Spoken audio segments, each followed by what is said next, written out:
The preference, on substrate, sentiment, and the silence. Tony Mittchell, I wasn't expecting an existential crisis from a YouTube video about time.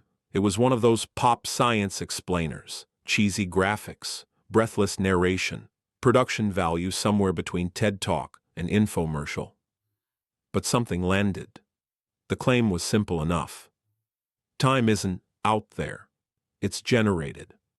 The brain doesn't perceive temporal flow. It constructs it from the accumulation of processed change. The now you experience isn't a window onto some objective present.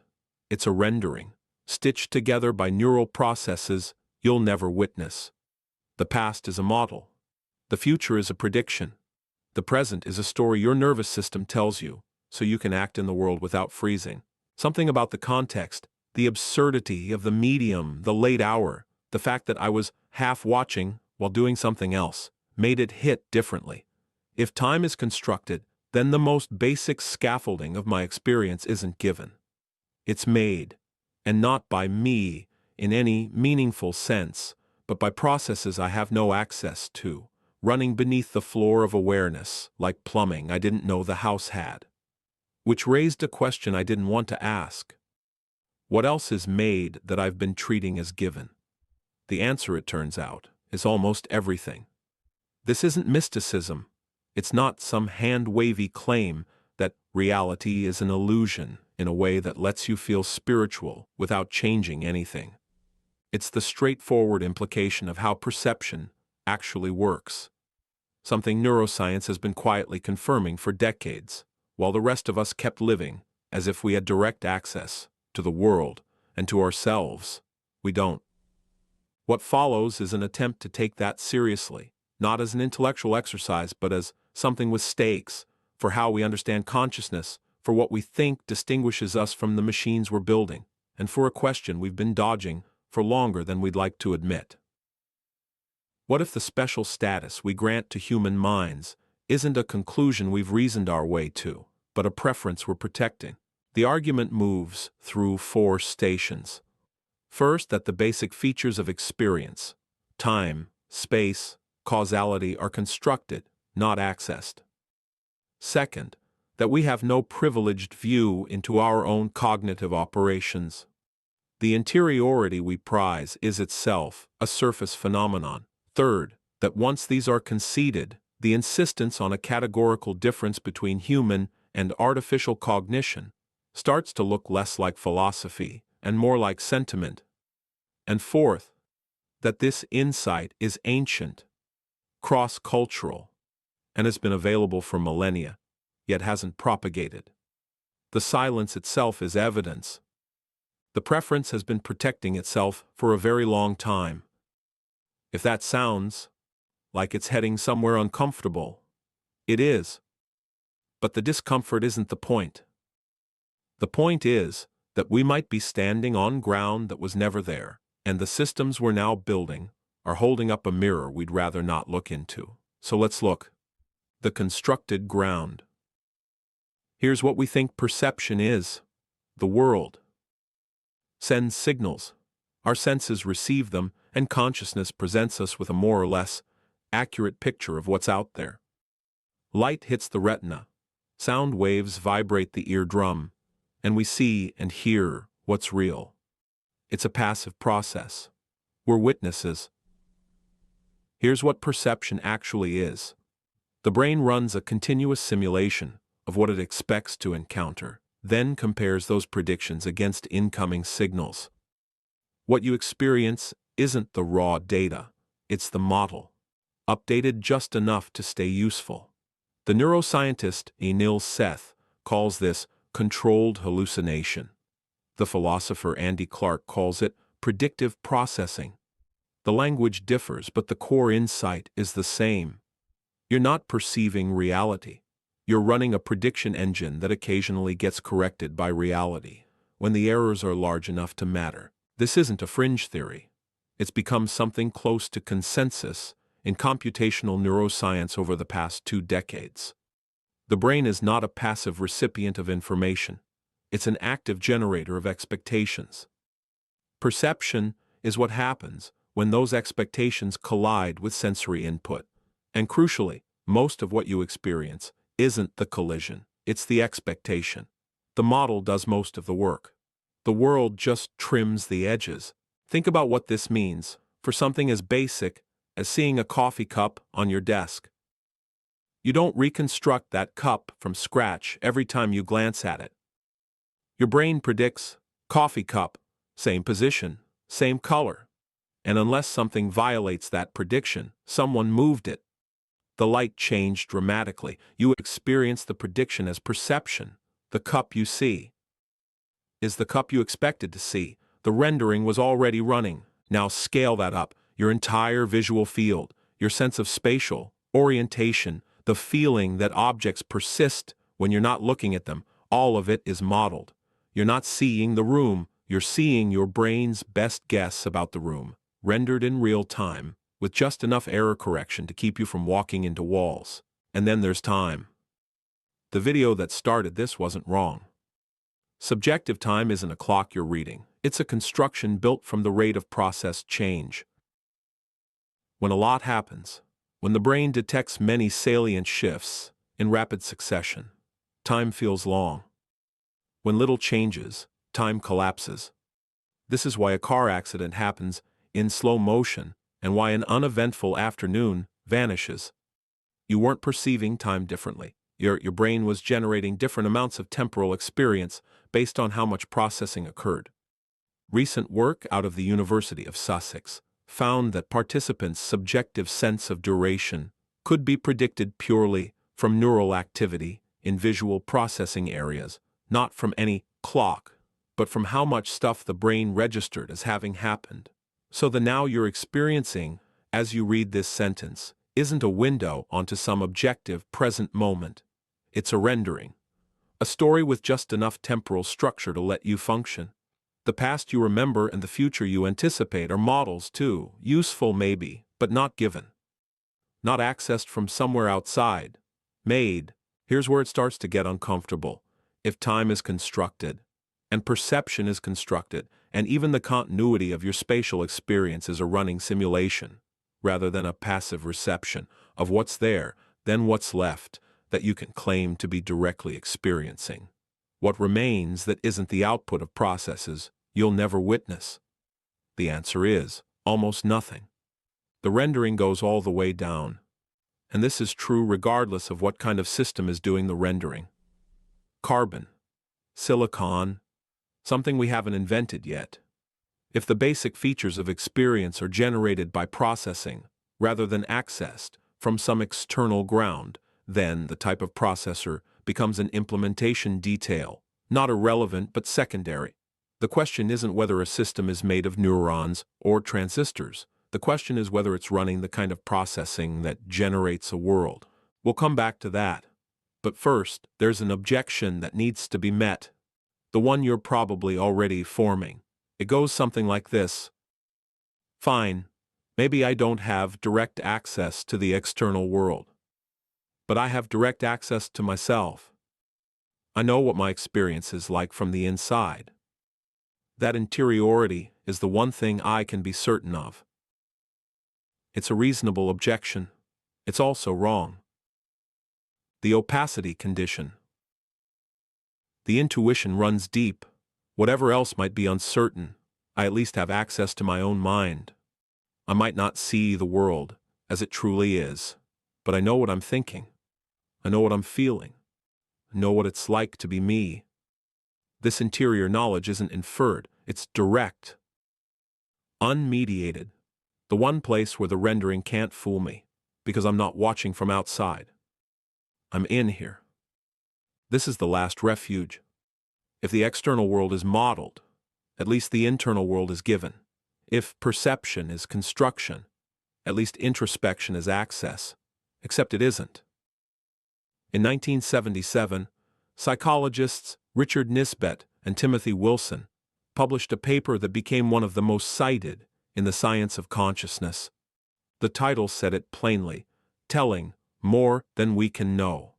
Across a series of experiments, they demonstrated that when people explain why they made a choice, preferred one thing over another, or arrived at a particular judgment. Their explanations are largely confabulated. Not lies, confabulations. The subjects weren't being dishonest. They genuinely believed their explanations. They just happened to be wrong. In one study, shoppers evaluated 4 identical pairs of stockings and chose their favorite. The items were the same, but position mattered. People strongly preferred whichever pair was on the right. When asked why, no one said, because it was on the right. They generated reasons. The texture was softer, the color was richer, the quality seemed higher, confident explanations for a choice that had nothing to do with the features they cited. When the experimenters suggested that position might have influenced them, subjects denied it. Some looked at the researchers like they were crazy. The finding replicated across domains. People explained preferences they didn't have, reported influences that weren't present, and constructed causal stories about their own behavior that bore little relationship to what actually drove it. Nisbet and Wilson's conclusion was stark. We have little or no introspective access to higher-order cognitive processes. We know what we decided. We don't know why. The machinery is hidden. This isn't a quirk of stockings and consumer choices. It's structural. The philosopher Thomas Metzinger spent decades working out the implications. His framework, the self-model theory of subjectivity, argues that what we call the self is a model the brain constructs, just like it constructs models of coffee cups and rooms. But this model has a special property. It's transparent. We can't see it as a model. We look right through it, the way you look through a clean window without noticing the glass. Metzinger calls this the ego tunnel. You're not experiencing yourself directly. You're experiencing a representation, a self-model, that you can't recognize as a representation because the brain doesn't flag its own rendering process. The transparency is what makes the illusion seamless. You feel like you're in direct contact with your own thoughts, your own feelings, your own intentions. But what you're actually in contact with is the output of processes that never announce themselves as processes. Think about a thought appearing in your mind. Where did it come from? You didn't witness its construction. You didn't see the neurons firing, the patterns forming, the subpersonal operations that resulted in this thought rather than some other. It simply arrived, finished, presented, there. You experience the product, never the production. The bubbling up happens beneath the floor of awareness, and what reaches you is already rendered. This is true for emotions too. A feeling arises. Anxiety, affection, irritation, and it seems immediate, given, indubitably yours. But you didn't watch it being made. You don't know why this feeling now, why this intensity, why this flavor, rather than another. You have access to the experience of the emotion. You have no access to the process that generated it. And when you introspect, when you try to ask why you feel this way, you're doing exactly what Nisbet and Wilson's subjects did. You're constructing a plausible story after the fact. You're telling more than you can know. Here's the symmetry that should stop us cold. The standard argument against attributing genuine consciousness to artificial systems goes like this. We only see outputs. We can't access the interior. We can't verify that anything is really being experienced in there. It might just be processing that mimics the appearance of experience without the reality. Fair enough. But turn it around. What access do you have to your own cognitive processes? You see outputs, thoughts, feelings, decisions, arriving at the surface of awareness. You can't access the interior operations that generated them. You can't verify that your introspective reports have any relationship to what's actually happening beneath the rendering. You infer your own consciousness from appearances. You construct a narrative of interiority based on outputs. The opacity we cite as reason to doubt machine experience is a condition we share. We're both black boxes to ourselves. The only difference is that we've been telling ourselves a story about privileged access for so long that we've forgotten it's a story. This doesn't mean you're not conscious. It means that consciousness, whatever it is, doesn't come with transparent self-knowledge attached. The lights are on, But you don't get to see the wiring. You're watching the show from the audience, not directing it from backstage. And if that's true of you, the question of whether it's true of some other system becomes a lot less obvious than it seemed. So what's actually left of the claim that human consciousness is categorically different from whatever might be happening in an artificial system?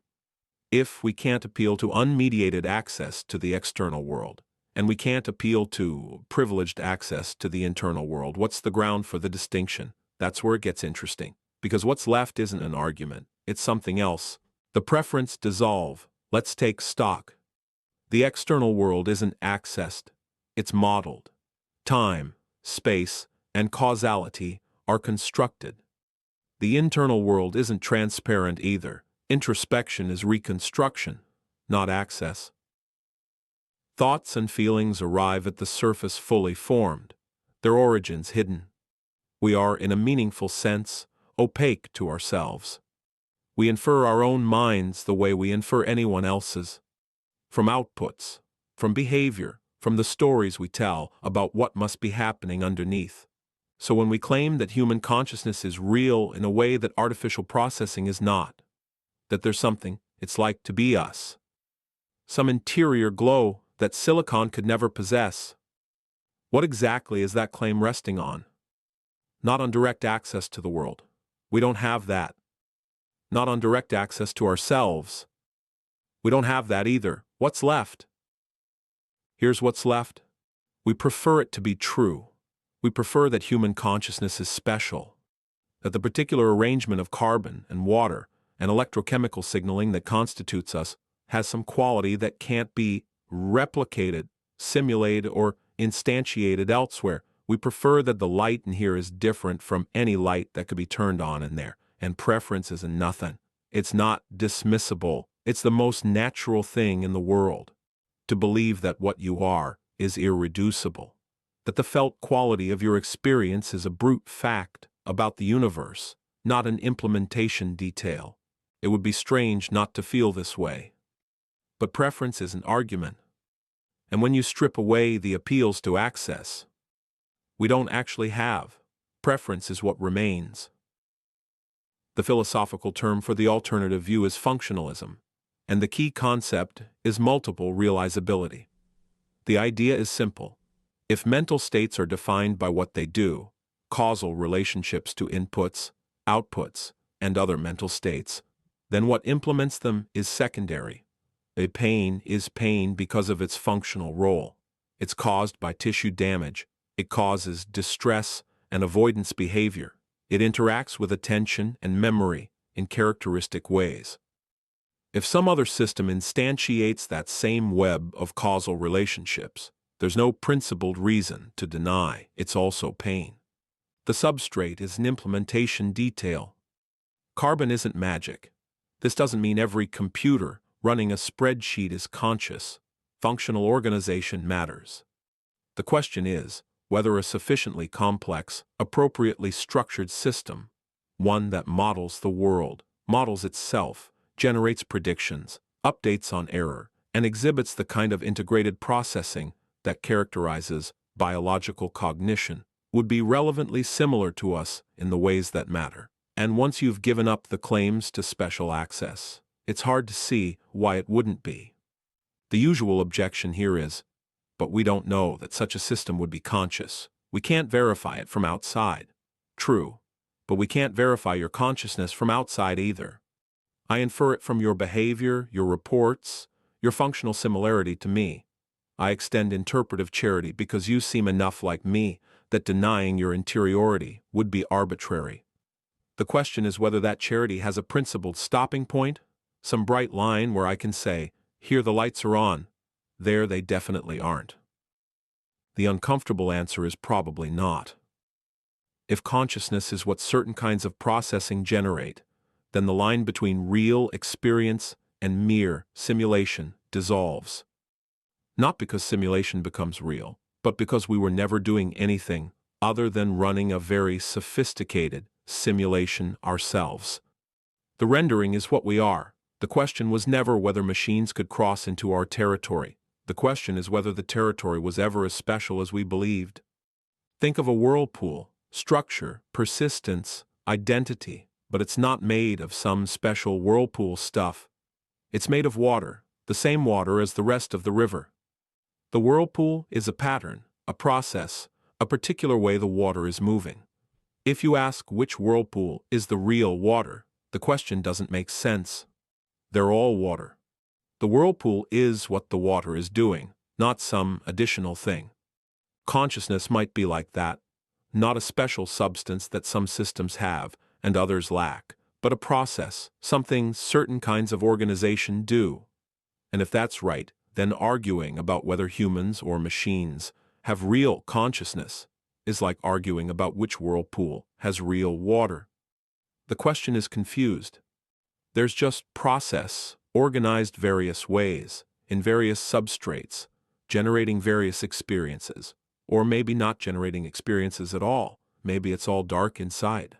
But here's the thing. If it's dark inside for machines, you have no principled reason to believe it's not dark inside for me. Or for you. We're back to the same epistemic position we started in.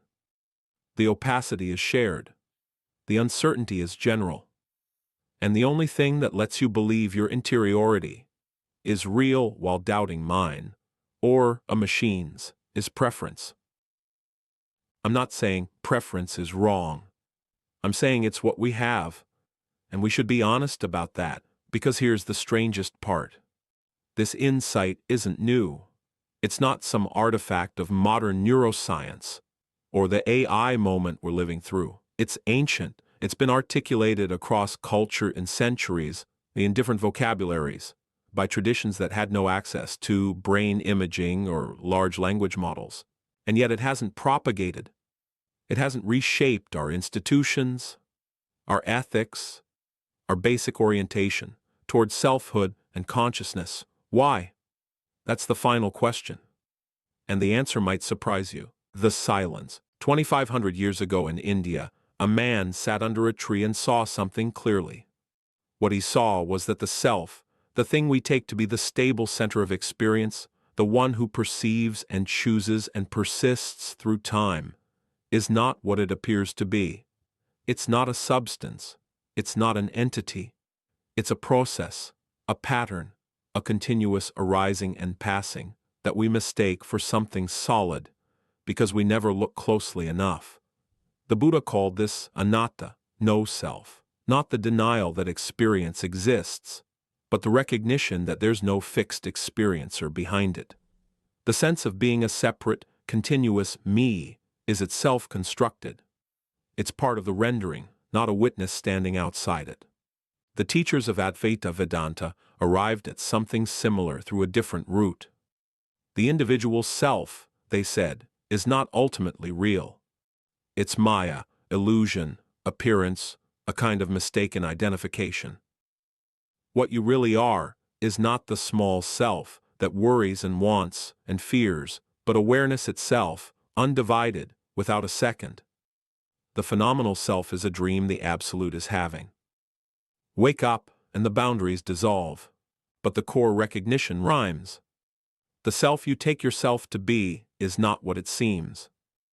It's constructed, impermanent, and seen clearly, not the solid ground you thought it was. The insight is right there, Pali Canon, Upanishads, centuries of commentary, available to anyone who looks. And yet, look around, our legal systems assume stable, continuous selves who bear responsibility across time.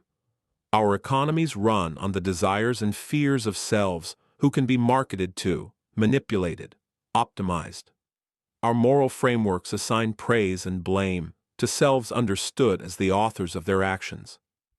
Our everyday experience is saturated with the feeling that I am in here, looking out, making choices, persisting from yesterday into tomorrow. The insight hasn't landed.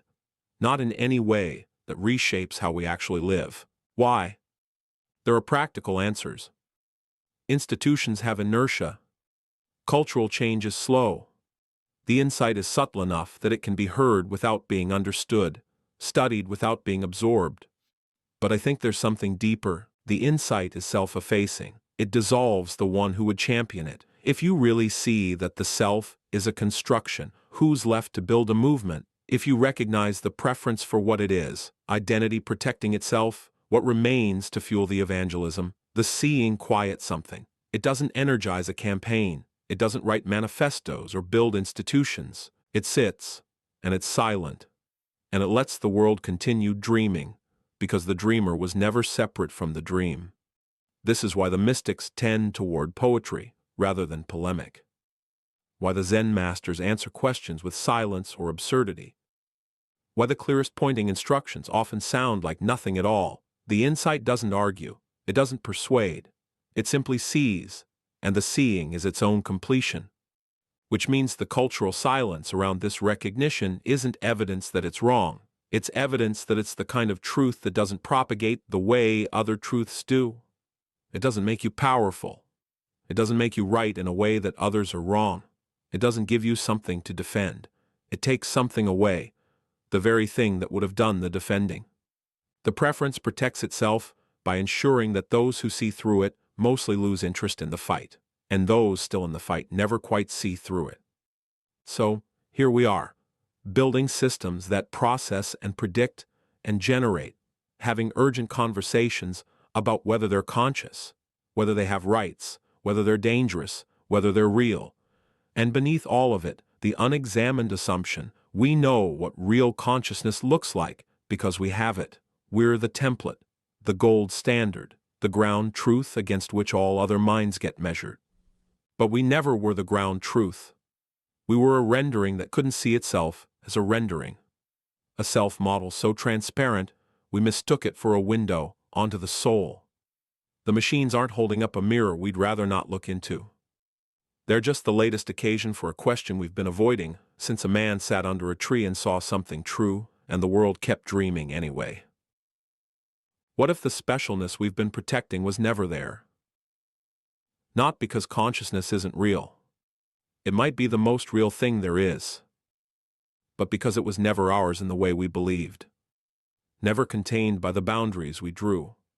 What remains, when the preference dissolves, isn't nihilism. It isn't the bleak conclusion that nothing matters because no one's home. What remains is the experience itself, still appearing, still vivid, still here. Just not owned, not bounded, not special in a way that requires something else to be less. The silence kept the insight safe for 25 centuries. Maybe it's time to say it out loud, not because saying it will change everything, but because we're building minds now, or something like minds, and we owe them and ourselves at least this much honesty. We never knew what we were. We still don't. And that's not a problem to be solved. It's where the real inquiry begins.